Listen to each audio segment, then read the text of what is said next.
പ്രിയപ്പെട്ടവരെ, Shalom T V ഒരുക്കുന്ന mother of God എന്ന പ്രോഗ്രാമിലേക്ക് ഇന്ന് നിങ്ങളെല്ലാവരെയും ഞാൻ സ്നേഹപൂർവ്വം സ്വാഗതം ചെയ്യുകയാണ്. നാം ഇത്രയും നാൾ പരിശുദ്ധ അമ്മയോടൊപ്പം നമ്മുടെ തീർത്ഥയാത്ര തുടരുകയാണ്. ഈ യാത്ര യേശുവിലേക്കുള്ള ഒരു യാത്രയാണ്. ഈ യാത്രയിൽ നമ്മൾ കണ്ടു, നാം ആരുടെ കയ്യിൽ പിടിച്ചിരിക്കുന്നുവോ ആ അമ്മ ആരാണ്, അമ്മയുടെ ദൗത്യം എന്താണ്, എങ്ങോട്ടാണ് നമ്മെ നയിക്കുന്നത്. അതുപോലെ തന്നെ നമ്മൾ ആരാണെന്നും എപ്രകാരം നമ്മൾ ആ അമ്മയും അമ്മ വഴി നമ്മുടെ രക്ഷകനായ ക്രിസ്തുവുമായി എത്രമാത്രം അഭേദ്യമായി വ്യക്തിപരമായി ബന്ധപ്പെടണമെന്നുമെല്ലാം നാം പഠിച്ചു. പ്രാർത്ഥനയിലൂടെ, നമ്മുടെ സ്നേഹ ജീവിതത്തിലൂടെ, വചനത്തിലൂടെ, വചന അധിഷ്ഠിതമായ ജീവിതത്തിലൂടെയാണ് നാം ഇതെല്ലാം നേടിയെടുക്കേണ്ടത്. അതേസമയം നാം കാണുന്നുണ്ട്, വർഷങ്ങളോളം സത്യവിശ്വാസത്തിൽ ജീവിച്ച് മനുഷ്യർക്ക് മാതൃകയും നല്ല ജീവിതവും നയിച്ചുകൊണ്ടിരുന്ന ചിലരൊക്കെ എന്തോ ചില കാരണങ്ങളാൽ സഭയിൽ നിന്നും അകന്നു പോകുന്നതായി കാണുന്നുണ്ട്. സഭ അതിനെ വളരെ വേദനാപൂർവമാണ് നോക്കിക്കാണുന്നത്. ഇതിൽ നാം ഇതേപ്പറ്റിയും പഠിച്ചപ്പോൾ കണ്ടത്, ഇങ്ങനെ പോകുന്നവരുടെ അജ്ഞതയും അവരുടെ സ്വാർത്ഥ താല്പര്യങ്ങളുമാണ് ഇതിനൊക്കെ കാരണമെന്നാണ്. ഇന്ന് ഇതുപോലുള്ള വിഷയങ്ങളെപ്പറ്റിയാണ് നാം ചർച്ച ചെയ്യാൻ പോകുന്നത്. കാരണം ഇതുമായി ബന്ധപ്പെട്ട് പല എഴുത്തുകളും ശാലോമിലേക്ക് വരികയും ആ എഴുത്തുകളെ അടിസ്ഥാനമാക്കി നാം ചില ഉത്തരങ്ങൾ അവർക്ക് അയച്ചു കൊടുക്കുകയും ചെയ്തു. അങ്ങനെയുള്ള ചില എഴുത്തുകളാണ് ഇന്നിവിടെ നമ്മൾ ചർച്ച ചെയ്യുന്നത്. ആ രീതിയിലുള്ള എഴുത്തിനെ ഒരെണ്ണം ഉണ്ടെങ്കിൽ നിങ്ങൾക്ക് വായിക്കാം. ആലപ്പുഴയിൽ നിന്ന് ജിത്തു എഴുതിയിരിക്കുന്നതാണ്. എൻ്റെ ഒരു അയൽവാസിയുടെ കുടുംബം കത്തോലിക്ക വിശ്വാസത്തിൽ നിന്ന് മാറി മറ്റൊരു വിശ്വാസം ഈ നാളുകളിൽ സ്വീകരിച്ചു. കാരണം പറയുന്നത് കത്തോലിക്ക ദേവാലയത്തിലെ രൂപങ്ങളും ചിത്രങ്ങളും ആണെന്നാണ്. പുറപ്പാടിൻ്റെ പുസ്തകത്തിലെ 20-ാം അധ്യായത്തിൽ പറയുന്നുണ്ട്, മുകളിലെ ആകാശത്തിലേക്കോ താഴെ ഭൂമിയിലോ ഭൂമിക്കിടയിലെ ജലത്തിലേക്കോ ഉള്ള ഒന്നിൻ്റെയും പ്രതിമയോ സ്വരൂപമോ നീ നിർമ്മിക്കരുത്. അവയ്ക്ക് മുൻപിൽ പ്രണമിക്കുകയോ അവയ്ക്ക് ആരാധിക്കുകയോ ചെയ്യരുത്. സഭാവിശ്വാസികൾ ഇതിനെതിരായാണ് ജീവിക്കുന്നത്. അതാണ് അവൻ്റെ പ്രധാന ന്യായീകരണം.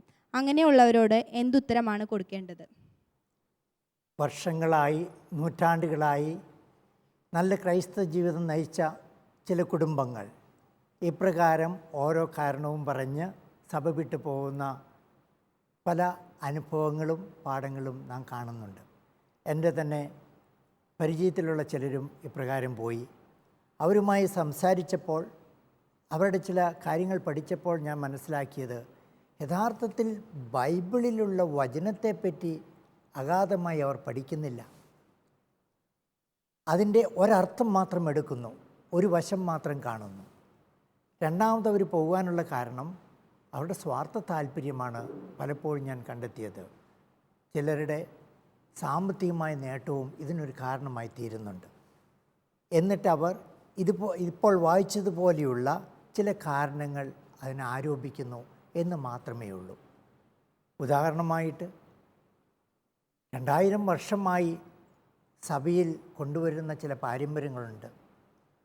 അവരും അത് അനുഷ്ഠിച്ചിരുന്നു. പെട്ടെന്നൊരു സുപ്രഭാതത്തിൽ അതെല്ലാം ഉപേക്ഷിക്കാനുള്ള കാരണം ഈ രൂപങ്ങളോ ഈ രൂപങ്ങളോ ചിത്രങ്ങളോ ഒന്നുമായിരിക്കില്ല, മറ്റെന്തെങ്കിലും ആയിരിക്കാം. ഇനി നമുക്ക് നോക്കാം, എന്താണ് പഴയ നിയമത്തിൽ രൂപങ്ങളെപ്പറ്റിയും പ്രതിമകളെപ്പറ്റിയും ചിത്രങ്ങളെപ്പറ്റിയൊക്കെ പറഞ്ഞിരിക്കുന്നത്. അത് പറഞ്ഞിരിക്കുന്നത് പുറപ്പാടിൻ്റെ പുസ്തകം 20-ാമത്തെ അധ്യായത്തിലാണ്. ആ അധ്യായം ഒന്നെടുത്ത് വായിക്കാമോ? പുറപ്പാടിൻ്റെ പുസ്തകത്തിൽ നിന്നുള്ള വായന, അധ്യായം 20, വാക്യങ്ങൾ 1 മുതൽ 5 വരെ. ദൈവം അരുളി ചെയ്ത വചനങ്ങളാണിവ. അടിമത്തത്തിൻ്റെ ഭവനമായ ഈജിപ്തിൽ നിന്ന് നിന്നെ പുറത്തു കൊണ്ടുവന്ന ഞാനാണ് നിന്റെ ദൈവമായ കർത്താവ്. ഞാനല്ലാതെ വേറെ ദേവന്മാർ നിനക്കുണ്ടാകരുത്.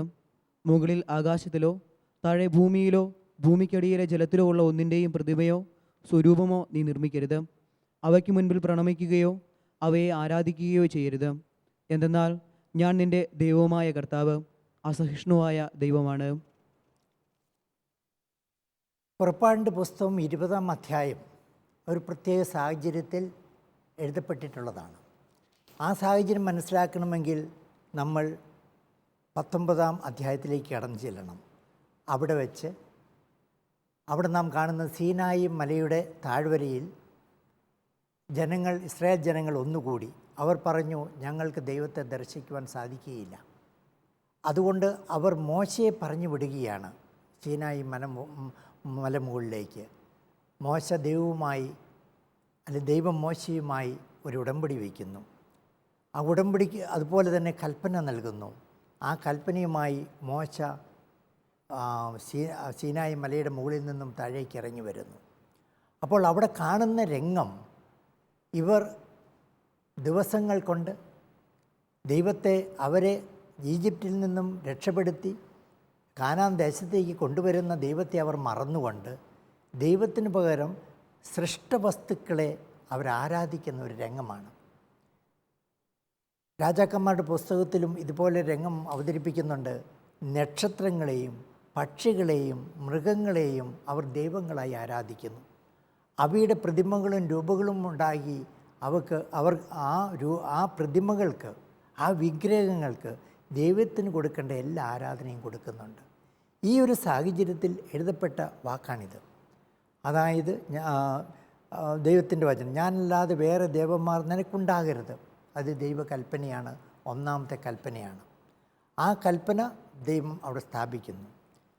പിന്നെ മുകളിൽ ആകാശത്തിലോ താഴെ ഭൂമിയിലോ ഭൂമിക്കടിയിലുള്ള ജലത്തിലോ ഉള്ള ഒന്നിൻ്റെയും പ്രതിമയോ സ്വരൂപമോ നീ നിർമ്മിക്കരുത്.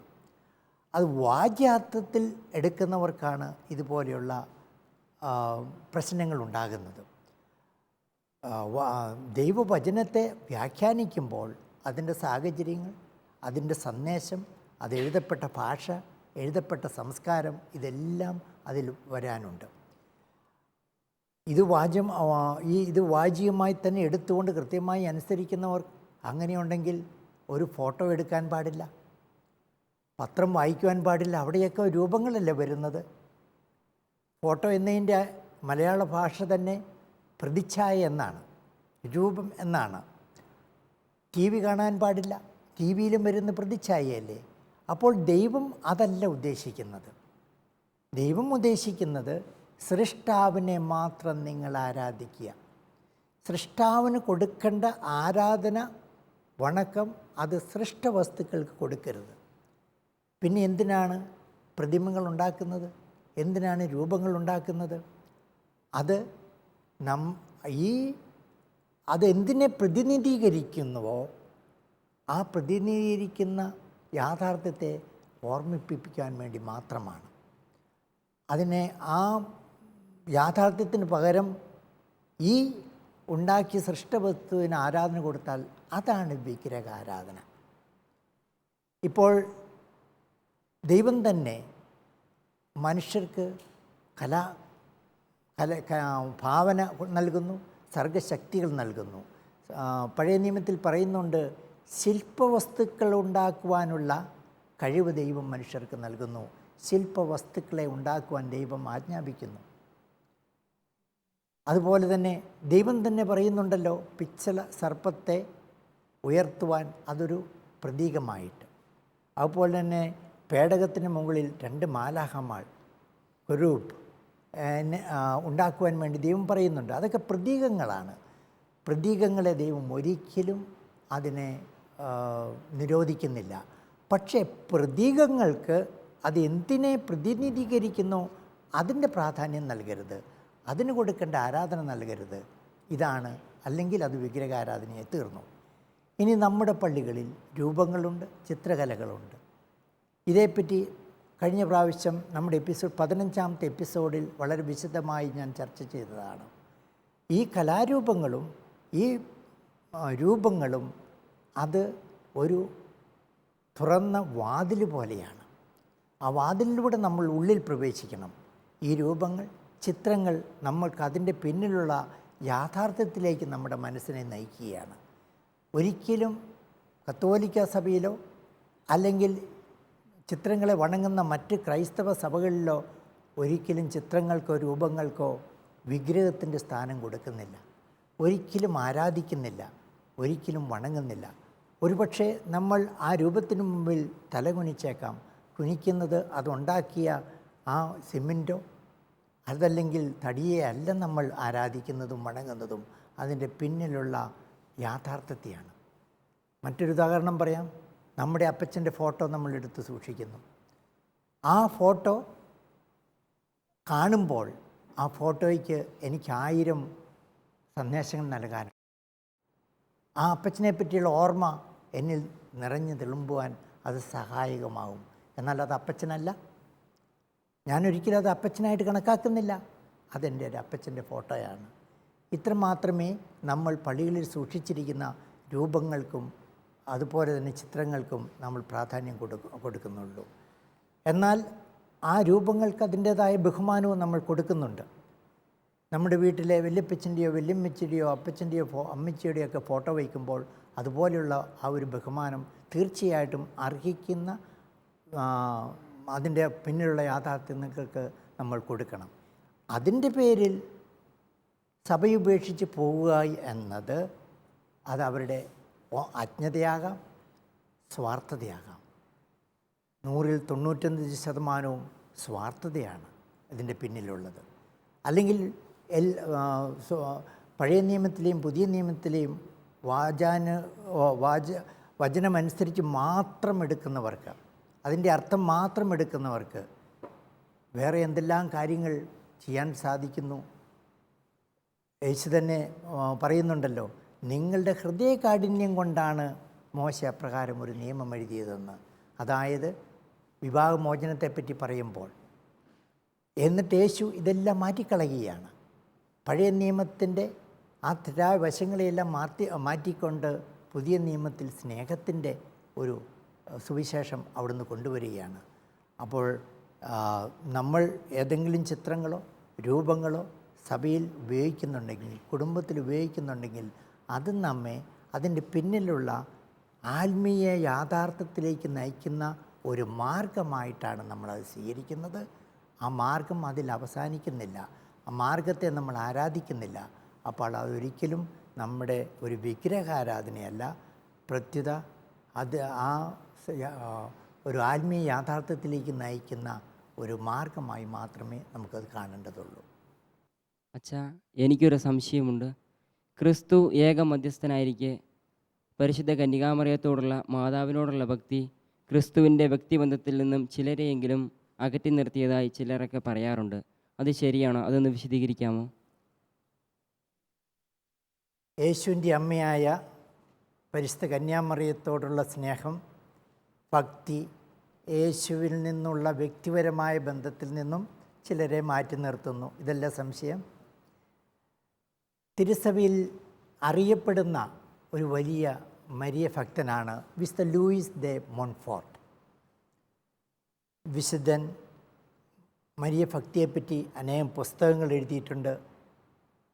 ഇന്നും അത് വളരെ പ്രസിദ്ധമാണ്. വിശുദ്ധൻ പറയുന്നൊരു കാര്യമുണ്ട്.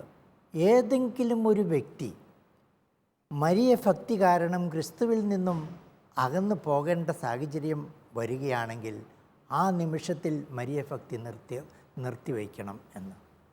കാരണം നമ്മുടെ ലക്ഷ്യം, നമ്മളുടെ ജീവിതം യേശുവുമായിട്ടുള്ള വ്യക്തിപരമായ ബന്ധത്തിൽ നിന്നാണ്. അപ്പോൾ മരിയ ഭക്തി അതിന് തടസ്സമായി നിൽക്കുകയാണോ? അവരൊരിക്കലും മരിയ ഭക്തി പിന്നെ മുന്നോട്ട് കൊണ്ടുപോകരുത്. എന്നിട്ട് വിശുദ്ധൻ പറയുകയാണ്, വിശുദ്ധൻ്റെ അനുഭവത്തിൽ, വിശുദ്ധൻ്റെ പഠനത്തിൽ, സഭാ പാരമ്പര്യത്തിൽ നിന്നും മനസ്സിലായത്, ആരെങ്കിലും യേശുവിൻ്റെ അമ്മയെ സ്നേഹിക്കുന്നെങ്കിൽ, യേശുവിൻ്റെ അമ്മയെ ബഹുമാനിക്കുന്നെങ്കിൽ ആ വ്യക്തിയെ കുരിശിലേക്ക് ആകർഷിക്കപ്പെടുകയാണ് ആ വ്യക്തി എന്നാണ്. കുരിശിൻ്റെ അടുത്തേക്ക് പോകേണ്ട കാര്യമില്ല. കാന്തം ഇരുമ്പിനെ ആകർഷിക്കുന്നത് പോലെ ആ വ്യക്തിയെ യേശു തൻ്റെ ഹൃദയത്തിലേക്ക് ആകർഷിക്കുന്നു എന്നാണ് വിശുദ്ധൻ പറയുന്നത്. അതായത് യഥാർത്ഥ മരിയ ഭക്തി ഒരു വ്യക്തിയെയും യേശുവിൽ നിന്ന് അകറ്റുകയല്ല, യേശുവിൻ്റെ ഹൃദയത്തിലേക്ക് അടുപ്പിക്കുകയാണ് ചെയ്യുന്നത്. കാരണം എന്താണ്? മേരിക്ക് യേശുവിലുള്ള സ്ഥാനം യേശുവിൻ്റെ ഹൃദയത്തിലാണ്. എപ്പോൾ നമ്മൾ മേരിയെ സ്നേഹിക്കുന്നുവോ യേശുവിനെയാണ് നാം സ്നേഹിക്കുന്നത്. എപ്പോൾ നാം മേരിയെ ബഹുമാനിക്കുന്നുവോ യേശുവിനെയാണ് ബഹുമാനിക്കുന്നത്. മറിയത്തിൻ്റെ പ്രാർത്ഥന തന്നെ നോക്കുക. എൻ്റെ ചിത്തം ദൈവത്തിൽ ആനന്ദിക്കുന്നു, എൻ്റെ ഉള്ള്, എൻ്റെ മനസ്സ്, എൻ്റെ ഹൃദയം ദൈവത്തെ പാടിപ്പുകഴ്ത്തുന്നു. ഇതായിരുന്നു അമ്മയുടെ പ്രാർത്ഥന. ആ പ്രാർത്ഥനയോടൊപ്പം പ്രാർത്ഥിക്കുക എന്നതാണ് മരിയ ഭക്തി എന്ന് പറയുന്നത്. മേരിയോടൊപ്പം ദൈവത്തെ സ്തുതിക്കുക. അപ്പോൾ എങ്ങനെ നമുക്ക് ക്രിസ്തുവിൽ നിന്ന് അകന്നു പോകുവാൻ സാധിക്കും? ആ ക്രിസ്തുവിലേക്ക് നാം ആകർഷിക്കപ്പെടുകയാണ് ചെയ്യുന്നത്, അകന്നു പോവുകയല്ല ചെയ്യുന്നത്. അപ്പോൾ ഒരു വ്യക്തിയെയും മരിയ ഭക്തി യേശുവിൽ നിന്ന് അകറ്റുകയില്ല, പ്രത്യുത യേശുവുമായി ഒന്നിച്ച് ചേർക്കുകയുള്ളൂ. ഇതേപ്പറ്റി തന്നെ തിരുസഭ വളരെ വ്യക്തമായി പഠിപ്പിക്കുന്നുണ്ട്. അമ്മയുടെ സ്ഥാനം എന്താണ്, ക്രിസ്തുവിൻ്റെ സ്ഥാനം എന്താണ് എന്ന്. രണ്ടാം വത്തിക്കാൻ സൂനകദോസിൽ തന്നെ തിരുസഭയെപ്പറ്റി ഉള്ള ചാക്രിക ലേഖനത്തിൽ മാതാവിനെ പറ്റി പറയുന്ന ഭാഗത്ത് ഇതാണ് പറയുന്നത്. 60-ാമത്തെ നമ്പറാണ്. മനുഷ്യരക്ഷയിൽ മറിയത്തിനുള്ള സ്വാധീനം ഏതെങ്കിലും വസ്തുനിഷ്ഠമായ ആവശ്യകതയിൽ നിന്നുണ്ടായതല്ല, ദൈവം തിരുമനസ്സായതുകൊണ്ട് മാത്രം അവൾ പങ്കുകാരിയാണ്. ക്രിസ്തുവിൻ്റെ യോഗ്യതകളാണ് മറിയത്തിൻ്റെ സ്വാധീനതയുടെ ഉത്ഭവസ്ഥാനം. ക്രിസ്തുവിൻ്റെ മാധ്യസ്ഥമാണ് അതിനുള്ള അടിസ്ഥാനം. പ്രസ്തുത മാധ്യസ്ഥത്തിൽ അത് പൂർണ്ണമായി ആശ്രയിച്ച് നിൽക്കുന്നു. അതിൻ്റെ എല്ലാ ശക്തിയും ക്രിസ്തുവിൻ്റെ മാധ്യസ്ഥത്തിൽ നിന്ന് പ്രാപിക്കുന്നു. വിശ്വാസികൾക്ക് നേരിട്ട് ക്രിസ്തുവുമായി ഉണ്ടായിരിക്കേണ്ട ഐക്യത്തിന് മറിയത്തിൻ്റെ സ്വാധീനം പ്രതിബന്ധമാകുന്നില്ല, മറിച്ച് അതിനെ പരിപോഷിപ്പിക്കുകയത്ര ചെയ്യുന്നത്. സഭയുടെ പഠനം 2000 കൊല്ലത്തെ പാരമ്പര്യത്തിൽ നിന്നും ഉരുത്തിരിഞ്ഞ പഠനമാണിത്. അതായത് എന്നിട്ട് സഭ പഠിപ്പിക്കുകയാണ്, വിശ്വാസികൾക്ക് നേരിട്ട് ക്രിസ്തുവുമായി ഉണ്ടായിരിക്കേണ്ട ഐക്യത്തിന് മറിയത്തിൻ്റെ സ്വാധീനം പ്രതിബന്ധമാകുന്നില്ല. മറിയത്തോടുള്ള സ്നേഹം, മറിയത്തോടുള്ള ബഹുമാനം ഒരിക്കലും ക്രിസ്തുവുമായിട്ടുള്ള നമ്മുടെ സ്നേഹബന്ധത്തിനെ ഉലയ്ക്കുന്നില്ല, അതിനെ ശക്തിപ്പെടുത്തുകയാണ്, അതിലേക്ക് ആകർഷിക്കപ്പെടുകയാണ്. അതുകൊണ്ടാണ് സഭ പറയുന്നത്, മറിച്ച് അതിനെ പരിപോഷിപ്പിക്കുക അത്രേ ചെയ്യുന്നത്. ഇതേ സംബന്ധിച്ച് സഭയുടെ പുതിയ പഠനവും ഇതേ സംബന്ധിച്ചൊരു വിശദീകരണം നൽകുന്നുണ്ട്. അതായത് എന്താണ് നമ്മൾ മറിയത്തോട് പ്രാർത്ഥിക്കുന്നതും യേശുവിനോട് പ്രാർത്ഥിക്കുന്നതിൻ്റെയും അർത്ഥം എന്താണെന്ന് കൃത്യമായി കത്തോലിക്കാ സഭയുടെ മതബോധന ഗ്രന്ഥത്തിൽ 2665 നമ്പറിൽ കൊടുക്കുന്നുണ്ട്. അത് ഞാനൊന്ന് വായിക്കാം. ദൈവവചനത്താലും ആരാധനാഘോഷത്താലും പരിപുഷ്ടമായ സഭയുടെ പ്രാർത്ഥന കർത്താവായ യേശുവിനോട് പ്രാർത്ഥിക്കുവാൻ നമ്മെ പഠിപ്പിക്കുന്നു. സഭയുടെ പ്രാർത്ഥന സംബോധന ചെയ്യുന്നത് സർവോപരി പിതാവിനെയാണെങ്കിലും എല്ലാ ആരാധനക്രമ പാരമ്പര്യങ്ങളിലും ക്രിസ്തുവിനെ സംബോധന ചെയ്യുന്ന പ്രാർത്ഥനാ രൂപങ്ങളിലും അത് ഉൾക്കൊള്ളുന്നു.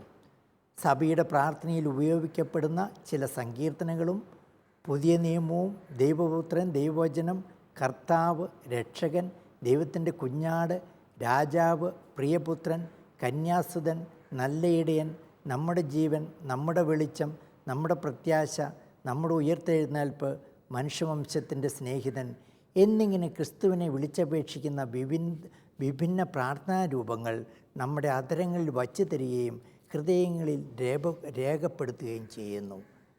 പരിശുദ്ധ അമ്മയോട് പ്രാർത്ഥിക്കുമ്പോൾ ഈ ഒരു മഹാസത്യത്തിലേക്കാണ് നമ്മെ കൊണ്ടെത്തിക്കുന്നത്. ഇതുകൊണ്ടാണ് മറിയം വഴി യേശുവിലേക്ക് എന്ന ആ വലിയ തത്വം നാം സ്വീകരിച്ച് പരിശുദ്ധ അമ്മയോട് പ്രാർത്ഥിക്കുന്നതും പരിശുദ്ധ അമ്മയോടൊപ്പം പ്രാർത്ഥിക്കുന്നതും. ഇതുവഴി യേശുവിലേക്ക് നാം ആകർഷിക്കപ്പെടുകയാണ്, കൂടുതൽ വ്യക്തിബന്ധത്തിലേക്ക് നാം ദൃഢരാക്കപ്പെടുകയാണ് ചെയ്യുന്നത്. വിശുദ്ധ ജോൺ പോൾ രണ്ടാമൻ മാർപ്പാപ്പ 2000 ലോക യുവജനങ്ങളോടായി പറയുന്ന ഒരു സന്ദേശമുണ്ട്. അതിതാണ്: ഭൂമിയിൽ നിന്നും ഉയർത്തപ്പെട്ടു എന്ന് തോന്നിക്കുന്ന കുരിശ് യഥാർത്ഥത്തിൽ സ്വർഗത്തിൽ നിന്നാണ് ഇറങ്ങി വന്നത്. ഈ പ്രപഞ്ചത്തെ മുഴുവൻ ദിവ്യമായി ആലിംഗനം ചെയ്തുകൊണ്ട് കുരിശ് അതിൽ തന്നെ വെളിപ്പെടുത്തുന്നു മനുഷ്യജീവിതത്തിൻ്റെയും എല്ലാ ചരിത്രത്തിൻ്റെ അർത്ഥത്തിൻ്റെയും ലക്ഷ്യത്തിൻ്റെയും കേന്ദ്ര ബിന്ദുവായി കുരിശ് നിലകൊള്ളുന്നു. ആ കുരിശിൻ ചുവട്ടിൽ വെച്ചാണ് യേശു നമുക്ക് സ്വന്തം അമ്മയെ നമ്മുടെ അമ്മയായി നൽകുന്നത്. അതുകൊണ്ട് നമ്മൾ എത്രമാത്രം അമ്മയെ നമ്മുടെ ഹൃദയത്തിൽ സ്വീകരിക്കുമോ അത്രമാത്രം ആ ദിവ്യമായ കുരിശിനെ, സ്വർഗത്തിൽ നിന്നും ഭൂമിയിലേക്ക് ഇറങ്ങി വന്ന ഈ പ്രപഞ്ചത്തെ മുഴുവൻ ആശ്ലേഷിക്കുന്ന ആ കുരിശിനെ നാമും ആശ്ലേഷിക്കുകയാണ്, കുരിശിലേക്ക് ആകർഷിക്കപ്പെടുകയാണ്. അതുകൊണ്ട് പരിശുദ്ധ അമ്മയെ നമുക്ക് സ്നേഹിക്കാം, ബഹുമാനിക്കാം. അമ്മയിലൂടെ യേശുവിൻ്റെ കുരിശിനെ ആശ്ലേഷിക്കുവാൻ വേണ്ടി നമ്മുടെ ജീവിതത്തെ മാറ്റിവെക്കാം. നമ്മുടെ ഓരോ ദിവസത്തെ പ്രാർത്ഥനയിലും കുടുംബ പ്രാർത്ഥനയിലും ഈ ഒരു ചൈതന്യമാണ് നമുക്കുണ്ടാകേണ്ടത്. നമ്മളുടെ ജീവിതവും നമ്മളുടെ പ്രാർത്ഥനയും എല്ലാം എത്തിച്ചേരുന്നത് യേശുവിലാണ്. പരിശുദ്ധ അമ്മയോടൊപ്പം പ്രാർത്ഥിക്കുമ്പോൾ, അമ്മയോട് പ്രാർത്ഥിക്കുമ്പോൾ ഈ അമ്മയുടെ പ്രാർത്ഥനയും മധ്യസ്ഥതയും നിങ്ങൾക്കും നിങ്ങളുടെ കുടുംബത്തിനും ധാരാളമായി ഉണ്ടാകട്ടെ എന്ന് ഞാൻ പ്രാർത്ഥിക്കുന്നു. എല്ലാവർക്കും ദൈവത്തിൻ്റെ കൃപയും അനുഗ്രഹവും ഞാൻ പ്രാർത്ഥിക്കുകയും ചെയ്യുന്നു. ഒരിക്കൽ കൂടി എല്ലാവർക്കും നന്ദി. ഹൃദയം പകർന്നു വിളിക്കുമ്പോൾ അരികിൽ വരും അമലോത്ഭവയാമമ്മ. മിഴിനീരൊപ്പിത്തഴുകിത്തലോടും അനവദ്യ സ്നേഹമമ്മ.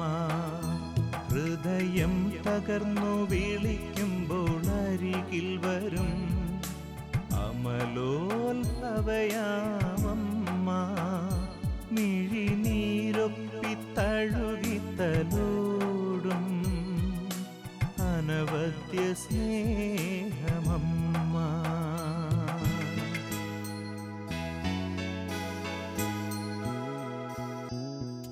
ആപത്തിലുലയാതെ താങ്ങായി വരും പാരിൻ സഹരക്ഷയമ്മ.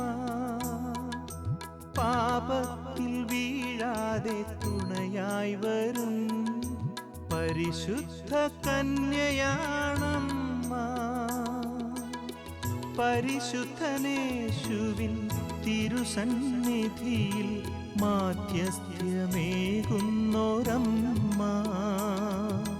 മക്കളെ കാക്കുന്ന മരിയാമ്പിക ഹൃദയം പകർന്നു വിളിക്കുമ്പോൾ അരികിൽ വരും അമലോത്ഭവയാമമ്മ.